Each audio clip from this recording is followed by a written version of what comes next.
Hello and welcome to another El Cachorro versus Wandavision video, as we're now going to move on to episode 4.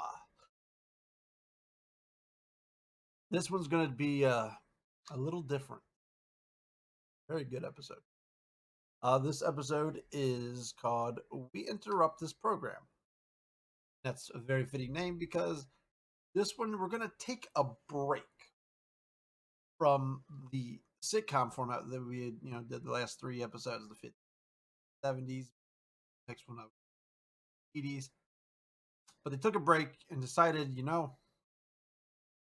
let's review what's going on the outside world.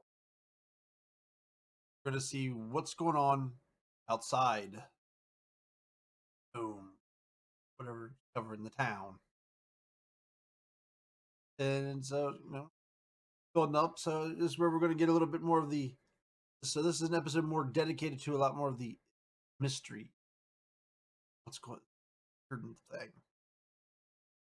As well as it does a couple really cool things. And maybe kind of something that maybe So let's hop over to the review. And so the scene opens. We hear some lines from, I believe it was the Captain Marvel movie, as we see Monica Rambeau reforming from ashes. So what we're seeing is she was blipped. And it's starting with where she came back, which is really cool since we never really addressed this. They did the snapping in game, everybody came, and then Doctor Strange bringing the portals, and everybody came through to help them fight. It didn't show where, how they blip back. Spider-Man Far From Home, I don't think really covered it much at all. So this is the first kind of interesting glimpse of it there.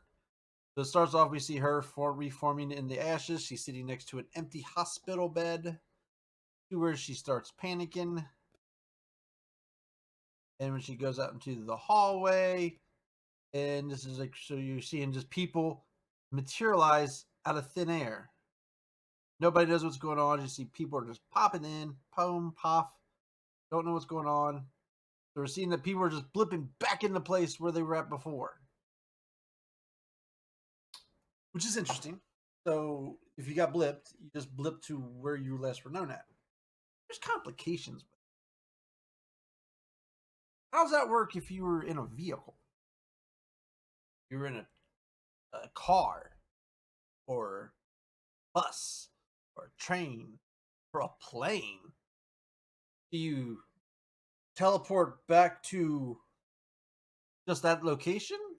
Or like if the plane's on the ground, do you just teleport to the seat where you were at before? Or you're up in the sky, would you just teleport in the middle of the air and just...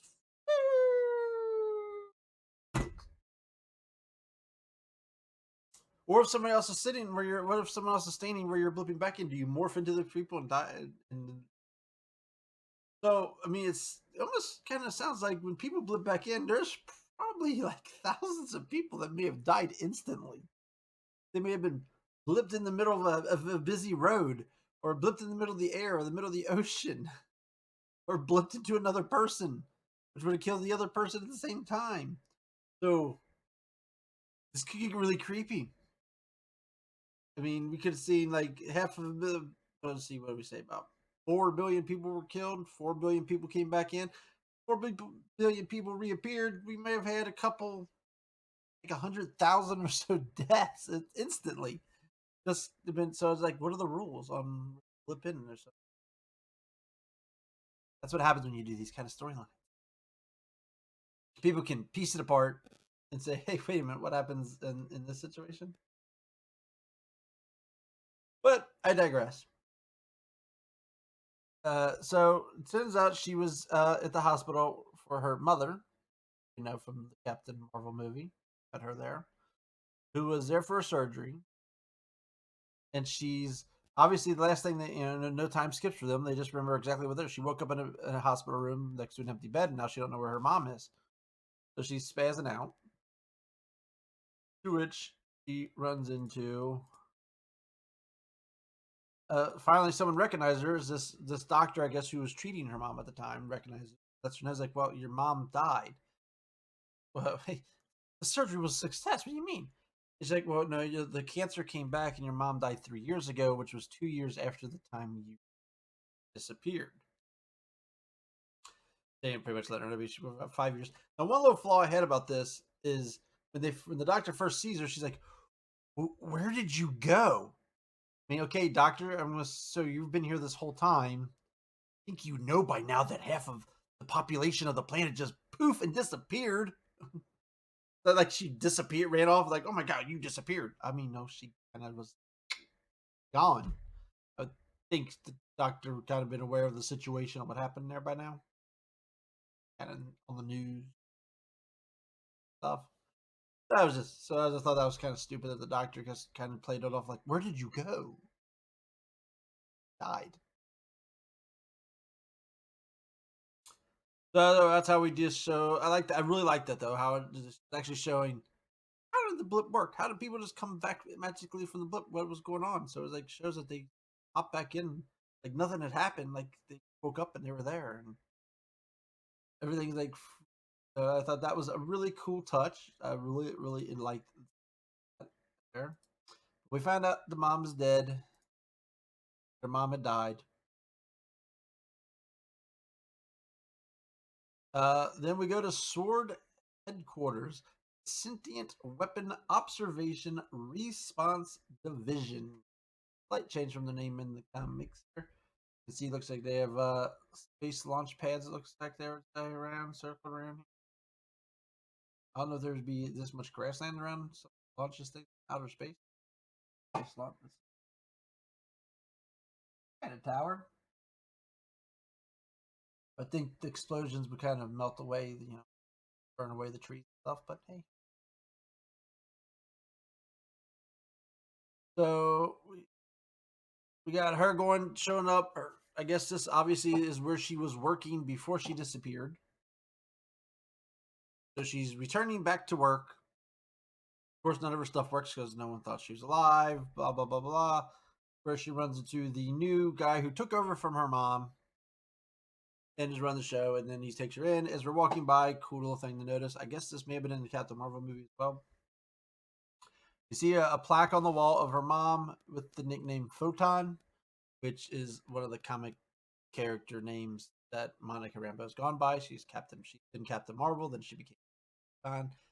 We've had some other ones in there too, but that's little touch. So the mom, had the name of one of her comic book aliases, as we all know. Carol Danvers had the alias of Avenger, which is where Nick came up with that really a lot of people online.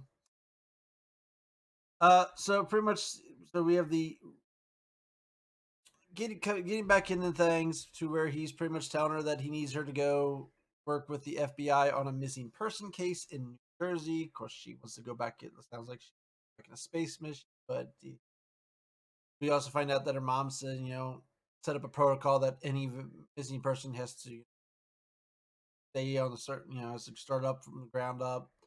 And then we find out, that a little tidbit that her mom always knew she would come back somehow. Woo. So reluctantly, she decides to go and do this New Jersey missing person case. So we cut to where she shows up outside of a small town in New Jersey, and we meet FBI agent Wu, who we've already heard his voice in one of the prior episodes. Is supposedly it was a person that was in the witness protection program that he lost contact with, and that was stationed at this town. And some weird stuff started going around about it. that he couldn't reach him. Anybody who knew the person all of a sudden doesn't know the person ever existed. So he decides to fly out to New Jersey as well, the outskirts of this little town of Westview, to where they discover the next problem is they talk to the sheriff of the area, and the sheriff and his, I guess, deputy or whoever's with him have never heard of the town. It never exists, even though there's a sign for the town right there, and you can look down the road and see the town.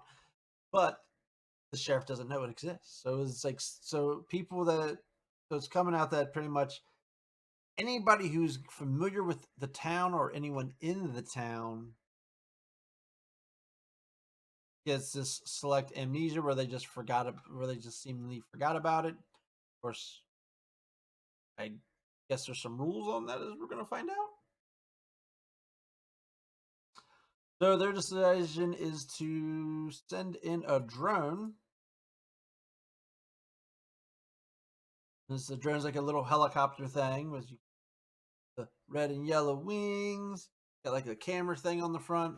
As this goes to the town and they're talking about some stuff and why pretty much the amnesia part, it just goes into like this force field and disappears. So that causes our Monica to walk up to it, and she sees those kind of, it looks like an old TV, close to it. So she gets real close to sees it, and she starts, reaching out and kind of touching it. The other guy's warning her, puts her hand in too far, and it sucks her in. So then we cut to a day later, and we get cut to a military vehicle with 4 people in it. Of course, we know one of them. That's Darcy, returning from the Thor movies. And we find out that they're bringing in these experts from different areas: astrophysics, artificial intelligence, nuclear something or another. I can't remember who the other 2 people are. So they're bringing in, so that tells them that, okay, so we're dealing with something that nobody knows what it is. So then they have a military escort is escorting Darcy to her workstation where that's a doctor now, so I have schooling. And you pretty much have the military guys being stuck up dickhead thing here while she's trying to be, the outspoken from kind of being talkative. She ends up picking up some radiation off of it and ends up picking up. There's also another wavelength, to which she kind of realizes it's a TV signal, and she requests, tells the guys like, "Hey, I need an old school television, not big box ones." Then we cut to a scene where they're sending a guy into the sewer tunnels to see if they can access the town by going underneath the field. There's FBI guy, Agent Wu is, I don't, is weary about the idea because he says, we have no idea how the field works. It might go underground. The other guy, hey, you don't know. We don't know. So they're sending the guy in a hazmat suit and connected to a cable down through the tunnels to try and see if he can access the sewer. So we cut back to saying the guy's asking for people, is asking everyone around for any ideas. Are we getting anything off this? And then he starts hearing like a TV sitcom, and they find that Darcy has got a TV set up, and she's picking up the signal of sitcom Wandavision show that we've been watching, and right now they're still in the 50s episode. Now, obviously, recognize that the Scarlet Witch, and they recognize Vision as 2 characters. So now they're knowing that there's a sitcom that's being broadcast out as a TV show for some strange reason, and no one. So now they know that's going on and trying to figure that out. The boss guy supposedly gets on his, I guess, to get back out. He leaves to go back to the whole headquarters for. We'll find out. Another key thing to note, and I don't know if they actually say it in the speaking part, but you see it on some diagrams. You'll see it written as a question on a board later. Is that they've mapped out this field, and it is a hexagon shape around the town. So theory on why. So one of the questions on a board is like why the hexagon shape. A couple of things here. I think a hexagon shape is Common for maybe common in more sorcery angles. The pentagrams are obviously like devil worshipping. I think maybe for sorcery maybe hexagon shape, but also that's the shape of an infinity crystal, like the Mind Stone say. So it could play into that too. It could be something about the infinity crystal. So there's a couple options, so a couple of different things we could go with the hexagon shape. So that plays off later. So then they go into this part where they start identifying the people in the sitcom. They're coming through on the broadcast and associating them to real life identities. Herb here, there's the Heart fan, two of Vision's buddies there. So they're identifying them that they are actual real people, as we've already theorized, that are playing the people in this reality. The big thing to note is obviously there's the Avengers, boss and his wife. You can see their driver's license pictures and stuff right there. Is they've still not identified Agnes. So I still leaves up the theory that Agnes is somehow connected to what's going on. It also goes back to now we got the runners do the town kind of have a know what's going on. Herb was kind of yeah. Last episode was about to say because like you may have been saying we were all stuck here, possibly. Um, supposedly one thing I did not know. Supposedly in some of the other scenes, there's stuff written on signs in the background talking about Big Red and kidnapped and hints that the people may be trying to say something's going on. I would have to go back and watch that because I didn't notice those either. I just saw those on someone. But the key thing is there. So we know that now this is confirmed that the people are being played by actual real people from the real world that are being forced into these roles in reality, and that Agnes has not been identified. So still leaving up the that she is something else, someone else. Agatha Harkness, maybe popular theory. So as they're identifying people, all of a sudden we see is Monica Rambeau shows up on the screen. First, she shows up as like just in the background there. So they're like, "Whoa!" They saw. Was she? Wow! Wasn't she playing along? Is she being forced to? And they don't know what's going on. So, key thing to wonder about here is anybody who's got something connected to the town gets about it. Forgot about everything. Monica got sucked in. Is it? But no one forgot about her. She was and stuff like that because they're all trying to figure out what happened to her. So is it because everybody forgot about when it was set up? Maybe. How's what are the rules on that? Why do people forget? Is like, do they only forget about it when it first started, and if anybody goes in afterwards, whatever. So they see she's active in there. They also come up with this plan on.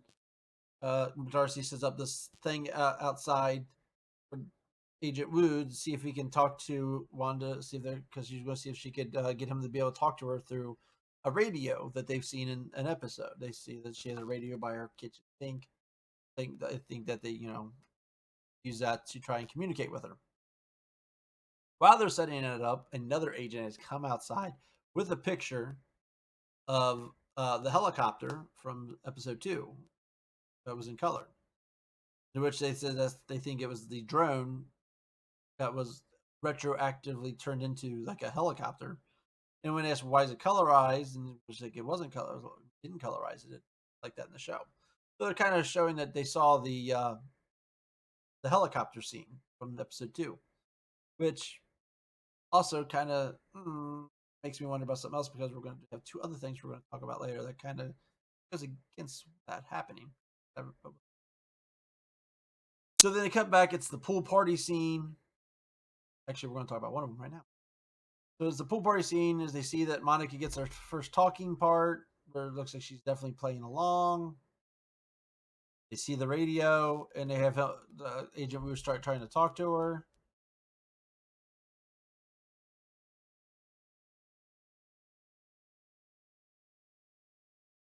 And you see at the beginning of where it kind of like spits out for a minute, like they know something's weird going on, and then boom, skips, like something was edited out.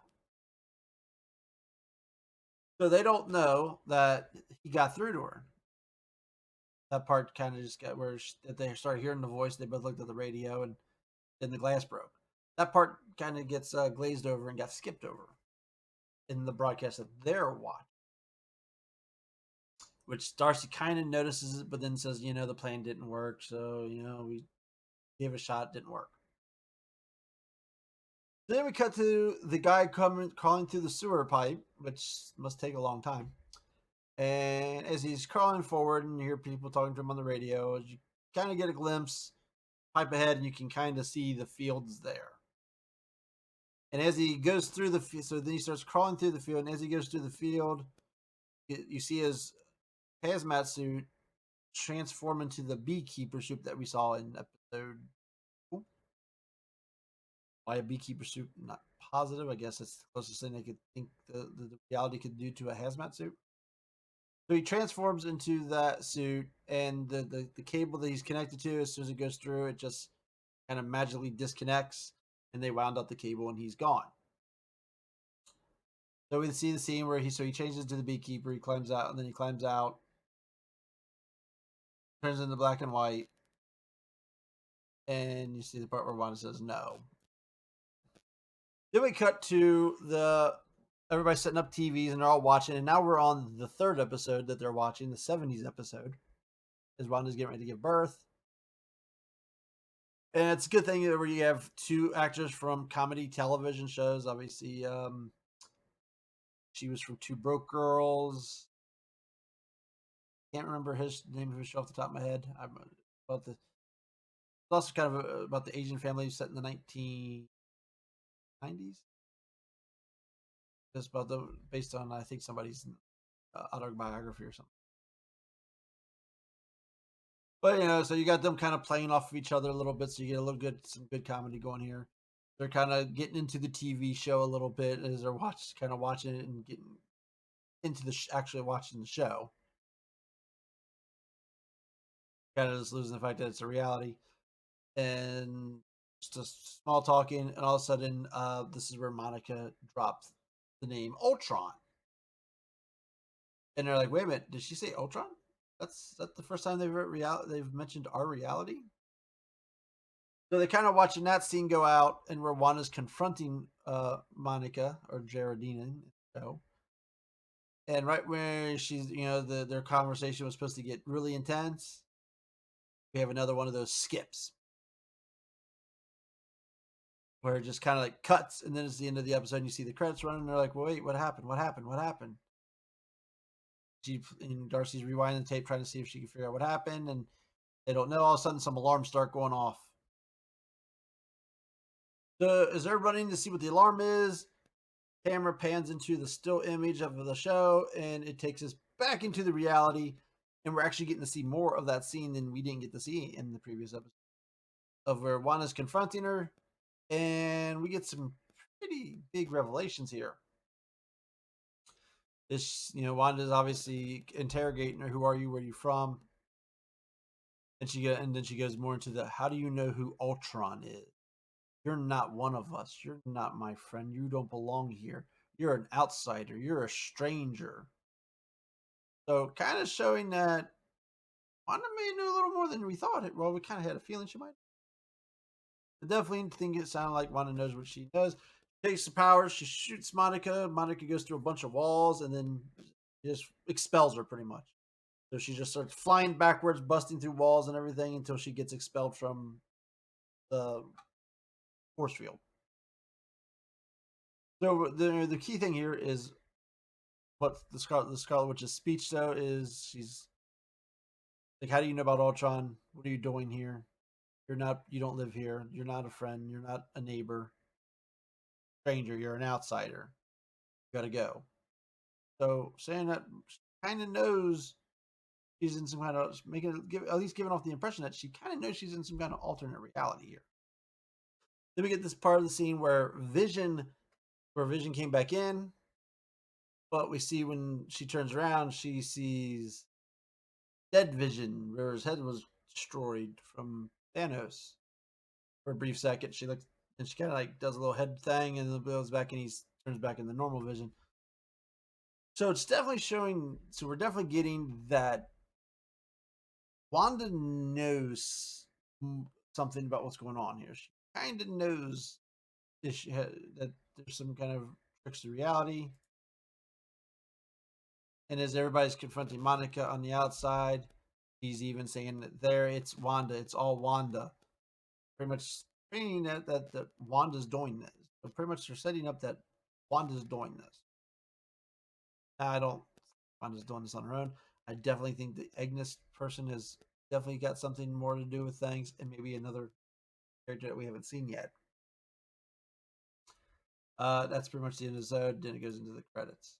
Where we go back to showing them and they're happy with their kids. They decide to go watch some TV and some Jimi Hendrix music starts playing the Hollywood Hogan theme. Couple things to know. There's some things that seem a little off. All right, so obviously when the Sword Agents were watching the broadcast, they saw the color vision of the helicopter. A weird part there. It's not clear if they saw the beekeeper guy come out or not. But they did hear also Monica mention the name Ultron. So those things were left in the broadcast. But when he was talking to the radio, that part was edited out, as was uh, pretty much what happened. Scene with where she kicks Monica out. I mean, also there was a part where Darcy did mention that somebody is where she saw the second skip, where when Monica disappeared, and says that someone's censoring the broadcast. Someone else is. She is saying that something's censoring the broadcast, cutting stuff out. Why wouldn't you cut out when she found the color helicopter? Well, or that why would you cut out the part where the chick said Ultron? It's kind of weird because some things like okay, well, getting stuff censored out, but then there's stuff that they left in that kind of baffles the thing. So that was weird.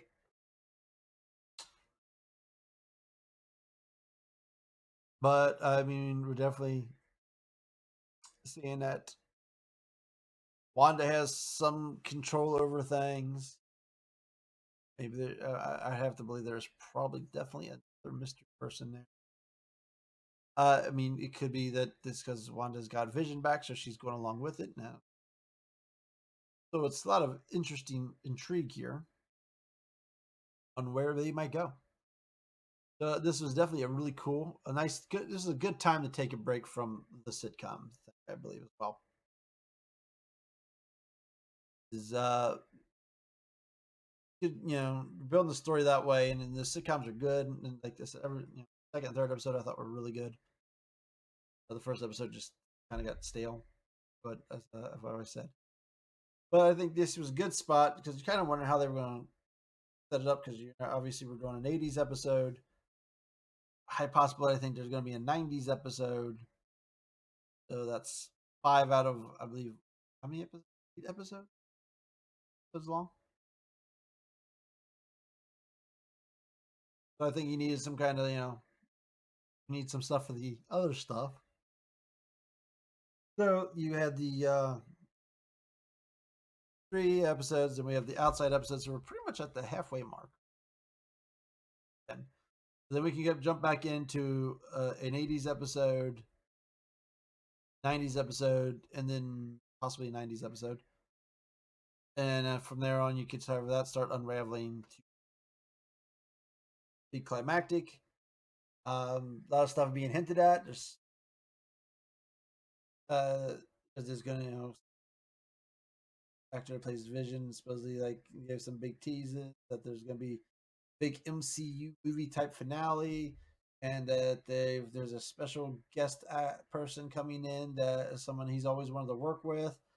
That's I heavily sounds like Doctor Strange is probably going to go up here at the end, I guess, because he didn't work any scenes with Doctor Strange in the Avengers movie. And that would kind of make sense because this show leads into the Doctor Strange movie coming out. So that would be my theory is Doctor Strange is going to hop in here. Maybe they'll consult him towards the end there for help. Definitely gotten a lot interesting because now it's heavily looking. They're setting up Wanda as the cause and I guess the villain, I guess you could put it. But we know there's got to be something else going on there. This is seven. This is about equal to the third episode. I thought the third episode was the best episode so far. I say this is probably on par with it because we're getting all the mystery and all the intrigue around the situation. And then find out like what the hell? It's a sitcom. Why is there a sitcom? What's going on? Why is it a sitcom? Why is it the shape of a hexagon? Is Vision alive? Is Vision dead? And they live in this reality. Cool thing to note is when people go into this force field, we've seen two people go in, or three, I guess, and some drones. Although they've been sending all kinds of drones in, so I don't know what happened to the other. But it changes them to fit the timeline that they're currently in. The drone went in, turned into a toy helicopter from the time. The hazmat suit guy turned into a beekeeper. But when Monica got shot out, she came back out in her 70s garb. So things that get ejected from that leave the dome thing stay as they were. So could this be a way to keep Vision alive? Vision leaves that dome. Does he stay in existence? And the big theory is this is going to let her children, her twin boys, stick around. They're actual Marvel characters. So there's a theory. So that would definitely allow them to stick around. But this has definitely got a lot more interesting and a lot more intriguing on, okay, so what's behind it? Is it Wanda's grief? Is there someone pulling Wanda's strings? I'm definitely feeling likely. But cool. Very good episode. So tune in next time. We'll talk about the next one, see where we go from there. I guess it should be the 80s episode. Sure to like and subscribe. It helps me out a lot. And until next time, el Cachorro.